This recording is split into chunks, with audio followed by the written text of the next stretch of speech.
Washington. It's Bills, Lions, Cowboys, Cardinals on Friday. And then there is a quadruple header on Saturday. Anybody getting anything done? Nope. Cut your grass on Friday, people. Wentz versus Darnold to cap off that first week. Just a reminder, the only place you can see every preseason game, right here on NFL Network, otherwise known as The Niffle. The Niffle. According to this guy, Kyle Brandt, Tom Pelissero, Nate Burleson, my name is Kay Adams, welcoming you to Good Morning Football this morning, presented by Rocket Mortgage. It is Tuesday, July 20th. Lots of headlines. Russell Gage will be on our program. Tyler Lockett joining us, hopefully not from the West Coast, because he's going to be sleeping. Yeah, it's early out there. It's early out there. We'll hit you guys with some headlines, Aaron Rodgers, all of that, because we've got training camp less than 2 weeks from now, and it is time for the lead block. Time for the lead block. We're going to actually start on the East Coast here, guys, in Pittsburgh.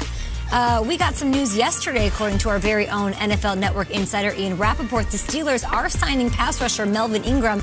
It is a one-year deal. That defense is going to be pretty scary. He did have 3 Pro Bowls with the Chargers. Hopefully he's healthy, reinvigorated, and that can happen. And yeah, we're talking Steelers. It is National Pennsylvania Day, as the internet just told me. The pickup of Melvin Ingram, guys, comes just in time. The Steelers report to training camp tomorrow. Okay. So much going on in Pittsburgh. Plenty of blame to go around for that collapse at the end of the season.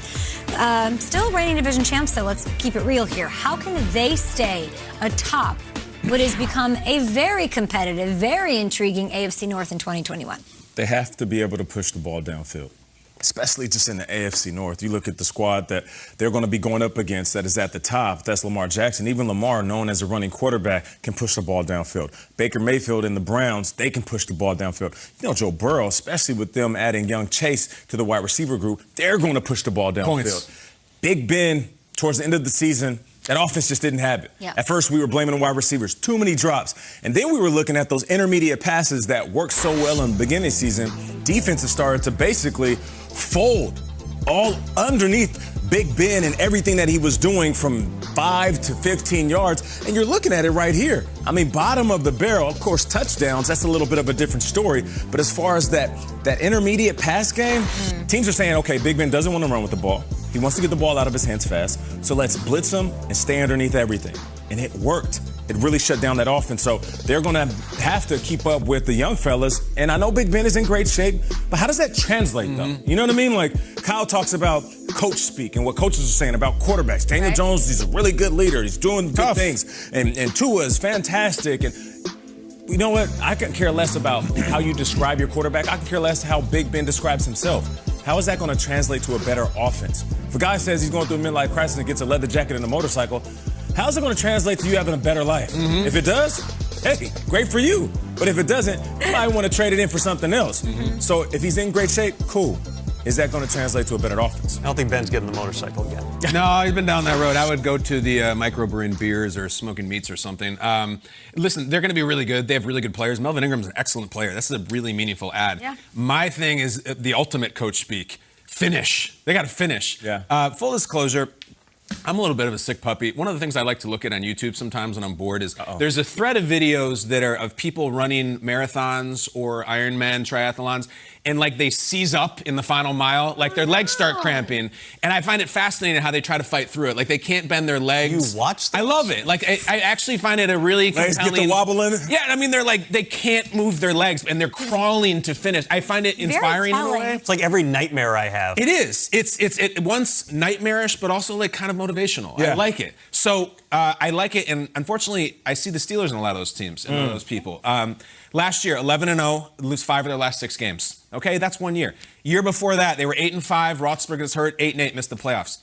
Year before that, 7-2-1, they lost 4 of their last 6, missed the playoffs. These teams seize up. In that last mile, these Steelers teams fall apart. Their legs start cramping up. So I look at Mike Tomlin like, dude, you have a great reputation. You are a Super Bowl champ, although it's been a minute. Like, we got to finish some of these games here, man. Yeah. We got to finish some of these seasons. And it's not just, oh, we had a terrible injury and fell apart. You know, there's all kinds of nonsense that goes on in the locker room, off the field. The team last year just completely died on the vine. So you might ask, well, you just laid out the last 3 seasons, how they've fallen apart. I wonder how this next season's going to end. You know what you got to do? You got to check the schedule. Look at the last month. Check the schedule. You're a sick puppy. I'm a sick puppy. I live for it. This is my fetish, the schedule checking. Are you kidding me? This is the last 4 games for a team that has trouble finishing the season? Yikes. Those are 4 contenders to win the entire AFC. So is Pittsburgh going to go 3-1 in that? Are they going to go 2-2? I don't know. But this is your life now. You can't finish the season. Good luck finishing that. Finish. Do not be letting me watch you on YouTube at 2 in the morning with your legs seasoned up, crawling across pavement. I don't want to do it.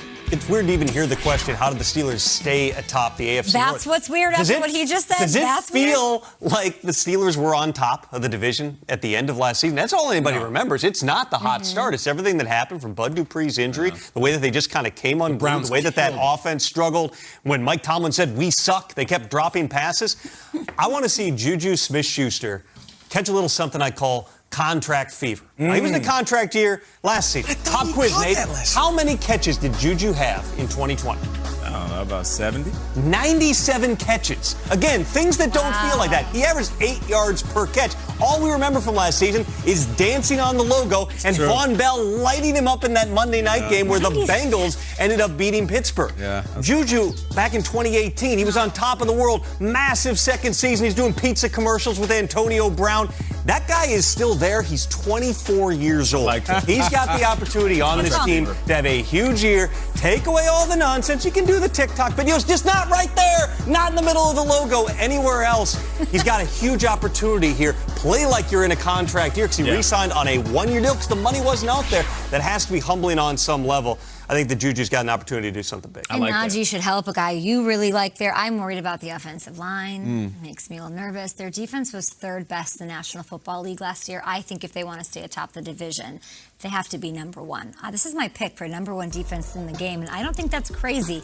You're talking about slow finishes. They didn't have Devin Bush. This is a guy who was on an all-pro trajectory, and then he only played 5 games last season. Now you have Melvin Ingram, a meaningful add in Kyle's words. He's in the mix playing opposite TJ Watt. Minka Fitzpatrick is still back there leading the secondary. So there's no reason that this defense shouldn't be absolutely dominant, and I think in this division with this competition, Kyle, they're going to have to be the best in the game. It's an awesome division because, Cleveland's defense is incredible now, too. And Baltimore's Baltimore. Yeah. And then Cincinnati's the outlier. We're going to have this conversation at some point. We probably already have. I forgot it. About what is the best division. And I know the NFC West gets a lot of love. They really do.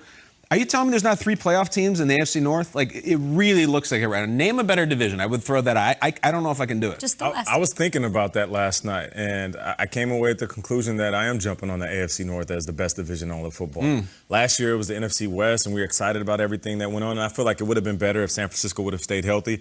But obviously in the AFC North, the Bengals are at the bottom, right? They're so fun to watch. I mean, even with Joe Burrow getting tossed around last year and him running for his life, there was something exciting about watching what Zach Taylor was building within that team. And now they add Jamar Chase. I feel like this offense is going to be better. Joe Mixon is motivated. Don't sleep on the Bengals. And if I'm saying don't sleep on the Bengals in a division that has the Browns, the Steelers, and, of course, the Ravens, this could be tough. And with all that said, we're talking about Big Ben at his age being in the best shape of his life. I'm not trying to dog the Steelers, and some Steelers fans are like, hey, why are you so hard? I'm not being hard on you. I'm just being realistic. He is going up against 3 very youthful, talented quarterbacks in his division. Is he still good enough to hold it down? Or does he have to lean more on everybody else? This isn't a season where the Steelers can say, Big Ben, take us to the finish line, because he will be season up. I feel like it's going to be Big Ben. Figure out who your superstars are, and let's lean on them and try to get to a Super Bowl. NFC West is pretty good, though, and they got Stafford. Awesome. But if you tell me you can pick one division, all right, we're randomizing the teams, we're spinning the wheel. Go on. Pick any 2 teams to match up from one division, and you want to watch that game, it's the AFC North. Just no matter what the matchup is, they're going to be compelling. And you're right on the point about the Bengals. Remember also, they spent all that money on defense last year, and then everyone they spent on got hurt. Trey Waynes, DJ Reader, they've invested on that side. Those guys were still playing hard at the end of the season. If Joe Burrow can be the guy that the Bengals drafted number 1 overall, if he's completely healthy, it's going to be an interesting team. And remember, Ben took less money to come back as well. That's true. DJ Reader.